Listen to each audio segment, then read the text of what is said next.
tubakwatiraho amashomero ni koko takiriho ishomero ry'omusiramu ry'omukatoliki nga enjiri yo kukwatanisa na rukundo ebireho mazima kandi Bishop Johnson twenda kusima munonga. Reba hahari Nyakitoko umbuna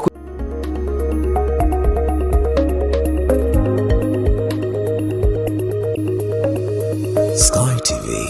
irakari abantu.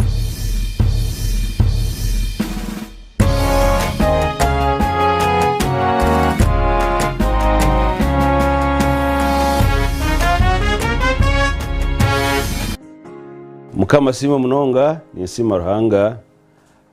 izina ndi Right Reverend Johnson Twinomujeni, Bishop w'obureberezo bwa Western Kole. Ni Sima Ruhanga Munonga kureba ngo hati turiyo nteze myaka mushanju. Sima Mukama abo kwatwebembeire yatkoresa umurimo ogutwabira self-teka tkorekwa omutogo kutwebembera nka rukundo erukunywanisa bona erukurugomba Kolosai eshura ya kashatu omushorongo gw'14 rukundo erukunywanisa bona icyo Ruhanga kakitworeka abo kuba nkaba Bishop omuna kubutanguhi obureberezo bukutanamu harimo buremezi so Ruhanga atworeka theme ejo mbwenu ekozera umuntu mu kutangaza munonga. My Lord Bishop nyenda kwebariza enjerejo kugira ngo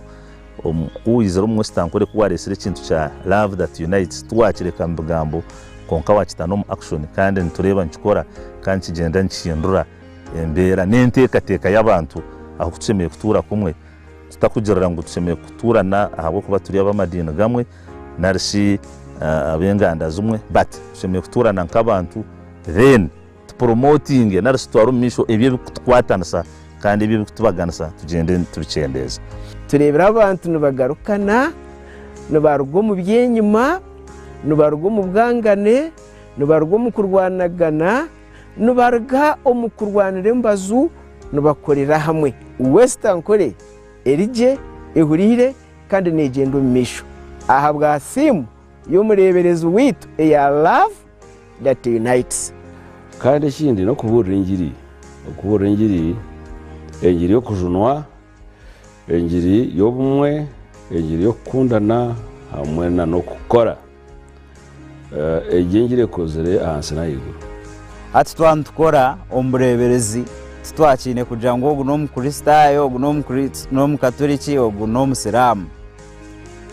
tushanga twantombeka nk'amaramizo abakatoliki nibatwatiraho nabo bantu bombeka tubakwatiraho amashomero ni koko takiriho ishomero ry'omusiramu ry'omukatoliki nga enjiri yo kukwatanisa na rukundo ebireho mazima kandi Bishop Johnson twenda kusima munonga. Reba hahari Nyakitoko umbuna ko y'umyaka mushanjwa abantu kwerundana atarinda no wenyikirizeje ya kanisa ya Church of Uganda bakakoranye kundire bakarundana miliyoni 59 okutumwa ishomero kandi obucheya person ari uwenyikirize ndisho Roman Catholic kikantangaza konkana reba kiri kirungi ticyandangaza ikirenga abo ko murebereza bito nakigambirira munonga fact ni Sima Mukama abo kuba tuba kristayo bonka bo mu Western Kole onkana heru aheru yo kwikiriza kwitu abo kuba abamadina gandi nabo bona bagasirwemo ni cyane kintangaza okureba abamadina gandi banditereberaho hayindu kubandi na naho wanje abo kusima enjiri ntusima Ruhanga fakto kuburira enjiri Ruhanga akorise Bishop weitu okuburira enjiri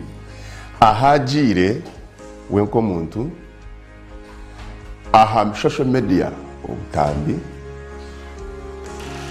conference church na hakuza kuteka mikono okuburira enjiri na hafu ahaburire abantu bingi barugireyo bayakira Yesu Kristo kumvunwa amagara gabo ntusima Ruhanga munonga. Bishop spreading enjiri far and wide even outside Western Kole abo kwa kureba nkawaza nko mu Northern Kole, Southern Kole, even in Buganda they know about our bishop na yanagamba norangu wanagamba uruvungu wanagamba urunyankore nagunjore enshonga agamba ururimi ko kururi so no shanga buri muntu na nitwa turyo ku bagize ngo bishop no wanyu nitwe ntenda jatayire hwa tuvure so ebiyo nkana na personality no mana yini chukuru namwe muntu nasa kuzabona abura muntu amureba jati konka shogu kana agamba minji konka where is the stature now when you look at our bishop you know he's all around in a stature he has the voice he's you know ebintu yokugamba ko muntu kugira ngo ari yatucureti ayinenkitazyo yanagamba buri kintu cyo no rancho ncho kiterire so kandi tunka western ko cyo njya kushime kutwese musamunonga kandi cya kashatu tukareba muri cyetengesa okugira entasya naroko okugira mano mbyesente cyaturetera kutamana mengi omujubile sako inashangire erumu obutungi bukwingana nka billion emwe na million maganana kunkati already twa myaka mshanje yonka turiyo muri billion 14 ekyo necyo kusimira hanga munonga. In 2017 when our bishop, the current bishop Johnson Twino Mujuni came,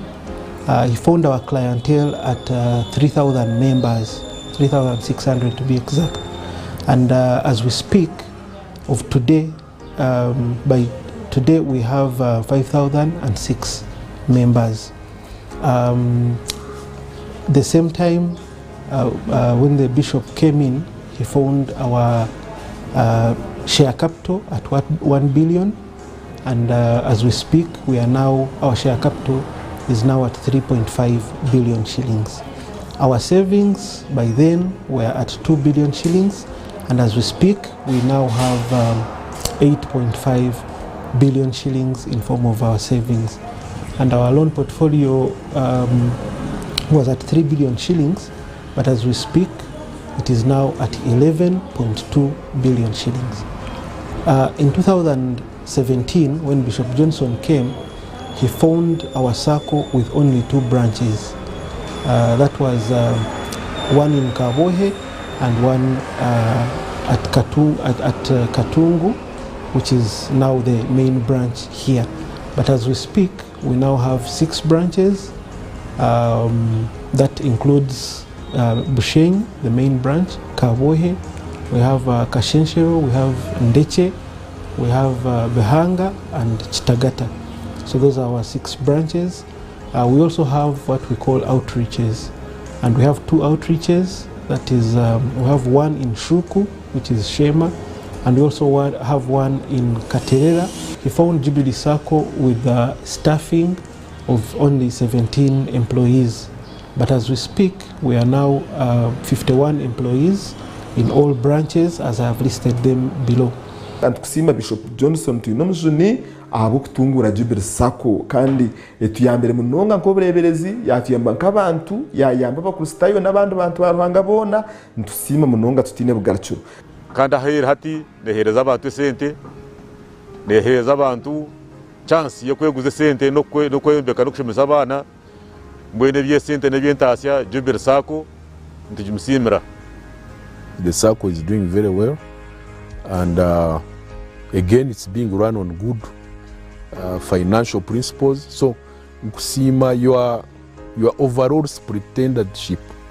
over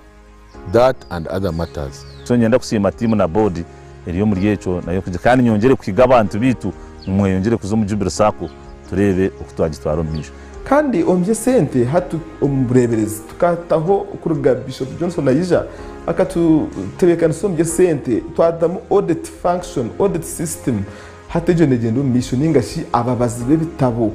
kumana batebekana sa kandi bahabura ni musima kurangwa resero ubuteka bwa sound financial management. There is no whiff of a scandal. Ebintu kuyabiriyo twine mwene bahagara kubabiresiri kunkati biriyo. So Bishop Nkusima for sound financial management and principles and being above reproach. Kandi twataho mutuma abyo bwegese university yitu ayitamu amaani hati university eriyo neekura munonga omukanya kake bayembangambira aha twahikya abaana bakurenga 15 hati ekyo nikyomugisha kandi eriyo neeyina omu maisho turakye kutunga kyata nitwombeka Ruhanga nakora omurimo gwe. Ankole Western University nka obureberezi buri mwaka ntubuhwera na nesente ezokubukwasa. Just we were less than 500 students last year in June, but as I talk now we are above 1,500 students. That increase is a result of the support of our bishop. For example, using his structures of church, he decided to give us a budget in the diocesan budget, 150 million. We have already received 100 million of that in the first quarter of the year, and we really want to appreciate him for that. But using his effort, he has mobilized other people, good wishers of this university. Abamwe n'abanyashema n'abanyigara batwire sente nyingi munonga okwombeka konka no kutumobilizingira abana. Bishop har kubarhona, whether it is a funeral or a wedding or any function of any nature, he cannot miss mentioning Ankole Western University. You can never have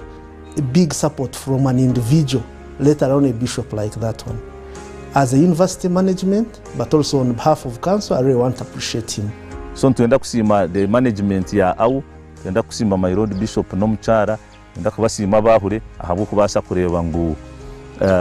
project yitwe ya Ankole Western University eriyo negarakaho kandi nabo kristayo batandikire kujakira nka project yabo no kwongera kutamwa abana muri leta abana university hanguhe aho kwa kwekube ine sente nebinje neba meeting. One of the things we are trying to do as the population increases is to be in a position to have matching infrastructure. We are working on a science block. This is a 5-storied structure. The bishop, as an individual and the family, gave us 100 bags of cement away from the budget, the dedicated budget of the diocese. Imagine an individual giving us 100 bags of cement. He continues to mobilize, for example, using the DOA main WhatsApp group. We mobilized over 1,300 bags of cement. Every time he mentioned people support Ankole Western University, you would see bags of cement flowing like I cannot explain. After that, we used the same platform to mobilize over 130 iron bars for the construction of the same structure. Recently, the 50 million he gave us, I think that was in the beginning of April, we are in position now to shut this first floor, the second floor, and the third floor, of course with also internally generated funds. I see us getting far with his leadership, and I have no doubt that this is not only going to be the 7th year, but it's going to be a fruitful year, not only for him, but also for Ankole Western University as our leader. And I call upon everybody who supports West Ankole Diocese, not only to support the bishop, but also to support his efforts towards improving education in the diocese and in the country. Ekyo kibereho nko mu university konka n'amasomero omumichwe omukukorage nabyo byeyongere ntsima Ruhanga mureberezi witu mukama mukorise ya ha omukono gwo kubangira emirimo y'okuba nekorwa omashomero gaitu twashakayireho amashomero nka Nyakitoko Primary School y'umureberezi Shanyeni Bombeka akabahwera tohonga n'ahandi record eroho hati waza kitagata ukareba ibyombeko ukazabwira nje ukareba haba yije bari kwija kubana bashabira mu ishomero turi kumanya nka cyapo ukaza kibingo ukareba abeje bari barare bizimbe byimukisamani ukaza amasheruka ukareba techo cyonga omuhendo gw'abana mu mashomero ogweyongire itwe nkakibingo Girls Secondary School Sima Bishop omyaka mshanjeje nimanya yasiye mirundi kurenga hari eshatu tutayayire kibingo kishomero yagamba n'abana kandi ko gamba nabo tubakusigara nko kubabire bari imico y'abana improvinga of course imico ya improvinga na nubwenge nubwo improvinga umwe kubahugiro ko mu mico mibi yahindura hamicwe na oshanga ya improvinga kiretire na academic performance ya kibingo ya improvinga kandi kitari cike okumobilizinga resources hati yambire nka kibingo naturetera abanywani be turugere kugira umukoro kwa Thanksgiving yaronda abanywani be umwari yabo Honorable Sir Richard Kayijuka yamutwetera yija yatwereza umuganda kandi nawo we nka yatwereza umuganda mwene twe nka kibingo nsima ranga munonga baramashomera gututungirire mu ubuhoyezi bwa government umugege myaka mushanjo barakabashaho baramwongera baramahungi kasane kiyo mu muhanda amashomero gatungiro ubuhoyezi bw'ukorwa government nitwe twakikozesage atahinda kugambira hari amashomero agandi kabera hariyo rutoto hariyo kitojo hariyo kibona gariyo bagahandikire gariyo ngarugayo tuturu kuburira yumbando nitwe turiyo tukora nitwosamani mba amashomero gito gatakagera ecyagasisikaraho arcyogera hati ariho secondary school ariho seminary ariho nibindi mwe hariho na department of music so yatandikire ebizimbe biriho inambwe no umwahure arigire kungambira umuntu benda kugura piano zikumi na mukaga piano room yahereze kuba established in fact mu kwa mwenda ntiteka tunga the first intake ahari cyogera abegini bija kubandi beija kwega music tubatendeke nanga tubatendeke kushoma music notation tubatendeke choir training tubatendeke okutera other instruments drum kits guitars mbwene ntuje kubahe bantu bahereza certificate yitweta proficiency in music. Ekindi cyakana no kurengo embera y'abahereza beitu yabagiye nambuye no obutaho babahereza no fubo munonga kandi nabo bonka nimbegesa ikintu cyo kugira ngo waba nohereza uteka teke kugira munonga bitu bishatu kurengo waza kuhumuro no butaho oyinenju yabasa kubankina rumpango naki konko inenju ecya kabiri oyinekire kutahiza ko roba wahumwire aho rwasa kwihekire kwasa kuyamba kandi wabo ino mucagwa abana orengo washomesa umwana abahereza n'abakozi b'ubureberezi bari mu zuhwire enjukwa ine tiles ine simidasi ine mwerangi ino enju yendebero ruwamo ine ceiling erimwe binabiro waza harusozi ruhanga akoze umurimogo ahabwa abakozi beitu kandi tikiro kukomaho na washohora ukazo mu marisa ukazo mu masaba dikoni nanga akoze umurimo muhango mu myaka mishanju amakanisa gayombeka kombekira abahereza hatumuhereza ayo no butaho oburu kumwesimisa abinji batungira amamotoka abinji nanoma kagabo akuba enjiri ya bishop tiyo kugira ngo tukora akanisa honka na no witu tushembe kwantu hakora watandikira habusaba dikona wareba ejenju ya chidikoni arkuturamu mune hisar hangishitinisa it's fully furnished ermo byone byo muntu arkwetenga inteka nabwo kubyama mu wano shohora ushohora inamana masya bwo kuza kwereza ikigambo cya mukama kandi echo nicyo cyo rukondo nicyo cyo kasana nicyo cyo rukongoro hariya kibanga nicyo cyo kashekoro nangwana na hagrasrut nabahereza ababuruzi buzima amashugabo bigahisara hangishitinisa ndewe hempinduka y'amani babulire njiri bimusyo ubureberezi bahinduka za ofisi kandi na hati nibakeyongera kugenda mu mishi ebindi n'ibintu birukwatira na infrastructure development omubureberezi ahabwo kushanga hati abakristayo bona bashemerirwe kandi nabakunda ukwereza mukama ko kutora omubureberezi bwone nshonda zona wareba uko abakristayo behireyo omukubasa kuhindura amaramizo ga mukama temples of God wareba okubahereza okubakwenda ngo abarisa narisha bahereza bitu batureje in terms of the accommodation infrastructure y'abahereza bitu wareba ebikwatirine no kwenda ngu ekanisa egumeho bakatandika no kwombeka amakanisa g'abaana ekyo n'ekintu kikuru munonga kandi kinkurura twehuriza nk'aba Western Kore twombekere enju ya bishop ekwise kitinisa ahabwo kukwatanisa so ntusiima Ruhanga ahabwo kugira ngo n'ekyo kiruho wazo mubahereza tuturi kubi ahabwokuba tubeirwegye twayitegereza kumanya ngu tikiri kukora habureberezi konka kuba na bishop ogo nibitwombeka nitwe tushemeye kugera ekitwine ahabwokuba n'ekyo obusasi kushanga aha muheru gwa byona otwire Jeremy kandi okahendera otine ohori so emyaka mushanju etugendiregye twayega okutushemerire kugera ekintu kukora okagira eki wagera unawareba offices ezayombekirwe ezahunduzibwe neziriyo nezihunduzibwa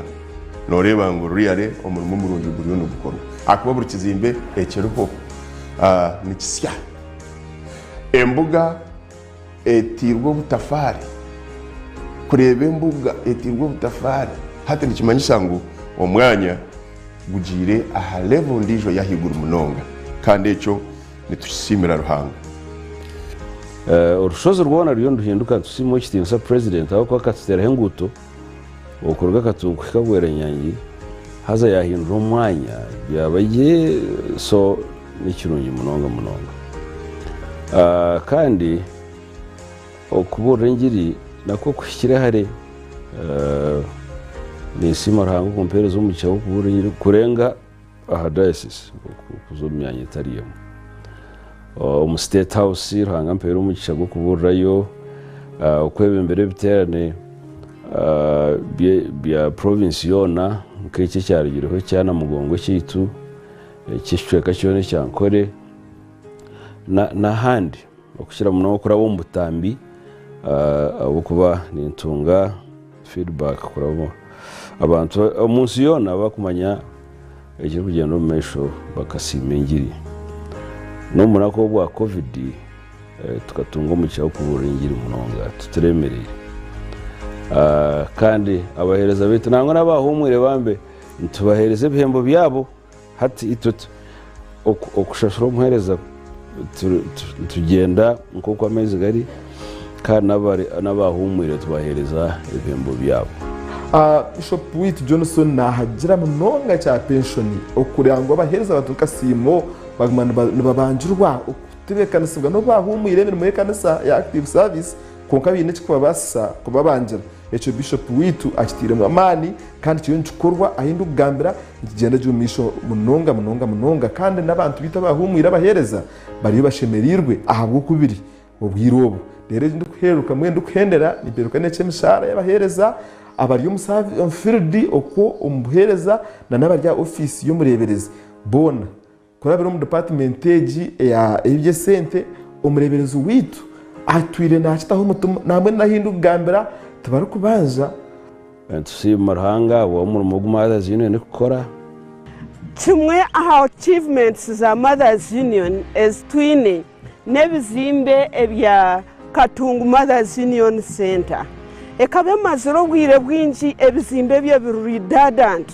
tutine income yitukubasa kwihamu ahabwo kusupportinga umurimo gwa Mothers Union konga ntsima Ruhanga ahabwa Bishop omyaka ejumushanju tubasize kurebe bizimbe bitu bya Mothers Union Katungu birukuba occupied namwe nayitukugambira abacambogo University bariyoni babikoreramu kandi esente zikurugamu nizisupportinga umurimo gwa Mothers Union isima na mama Witu Mama Joy abwo kusakira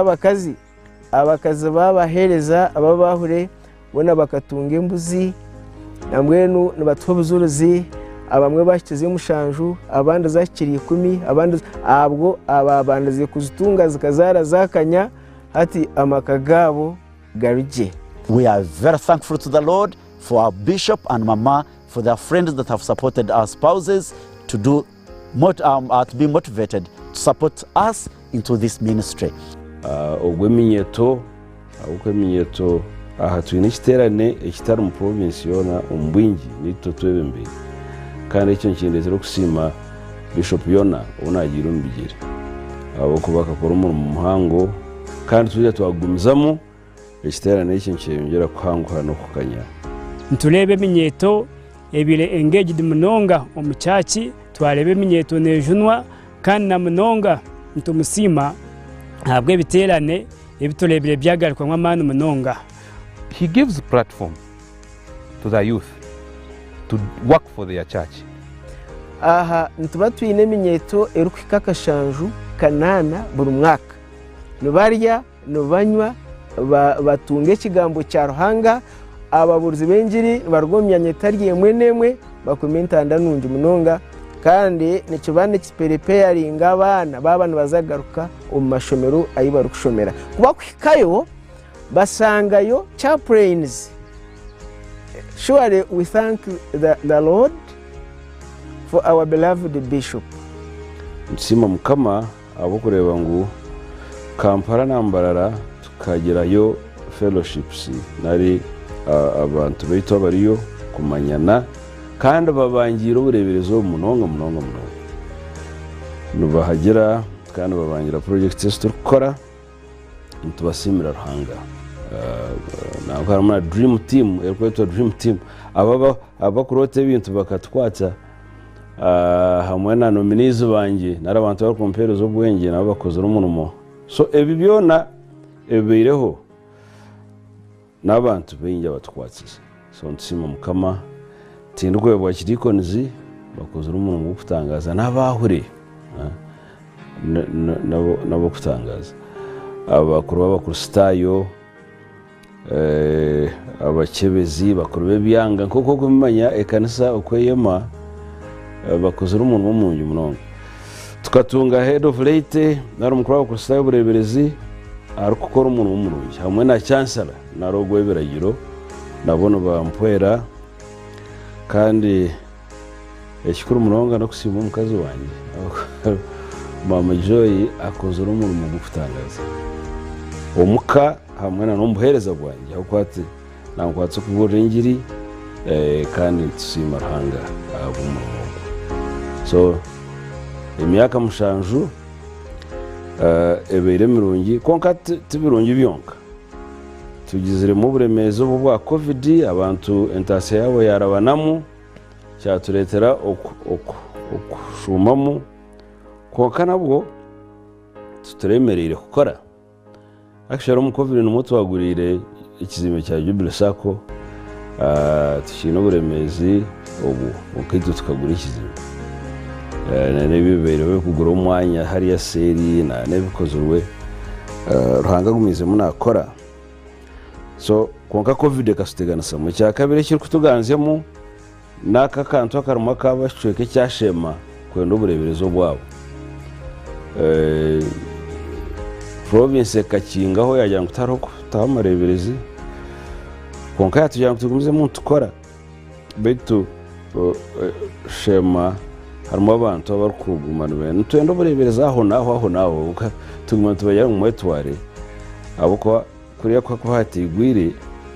tutokubasa kutunga burebereza ikikuru katugumize mu tukora mbweno akonko ubundi bakugamba bingi bahandika ibintu bigumira ha platform kandi icyo kugira ngo nibende uburebereza taro kindi baitu Mukama riyo natwatsa tumusima mwebere munonga bakutshabira haraba kontera amasumu haraba kumpandi ikiraro kugira kandi abarukusima munonga mu guranga rukora campaign rero kubagira ngo hatorekerere okutahamana no mu kintu kirwaruro harikatungu abo bakaza n'abana baitu ni nsima Bishop abwa marwaruro gitu kandi na entekateke yaginire kugira ngo agumene gakurakurana nigaruga aha level nigaza level nkentekateka eyo kuza irwaruro rito ryakatungu hamwe n'agandi marwaruro agaronga ga level nigaza ahandijo nka Nyakizinga Rurama Chikamba Rwibare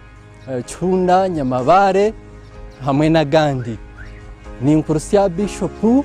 ubwo kusya emyaka mushanju kandi mwendeza amagara marungi nimwendeza obuhereza burungi mukama gume amuturindire amuhira amagara marungi kana no kutebekanisa cathedral egi rero tukagumuzamo n'ebindi ebituriyo ntukora already ebitari kwemerera ne mu biranga ratworekyaho ko arahanga hariho harebe yari kutworeka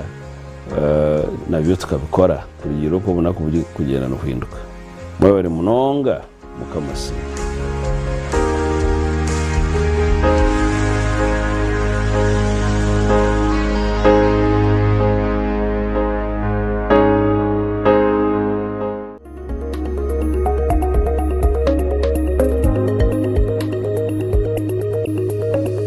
Sky TV irakari abantu. Don't be a crocodile, don't be a crocodile, don't be a crocodile. It's wonders time, it's wonders time, it's wonders time, it's now. Baby jelly, hey. Habo jelly, hey. Please don't make us leave my house. Hair shampoo, always beautiful, so beautiful. Life is beautiful with wonders everywhere. Don't be a croco. Say no to imperfections and hello to a new world of wonders. Wonders, always wonderful.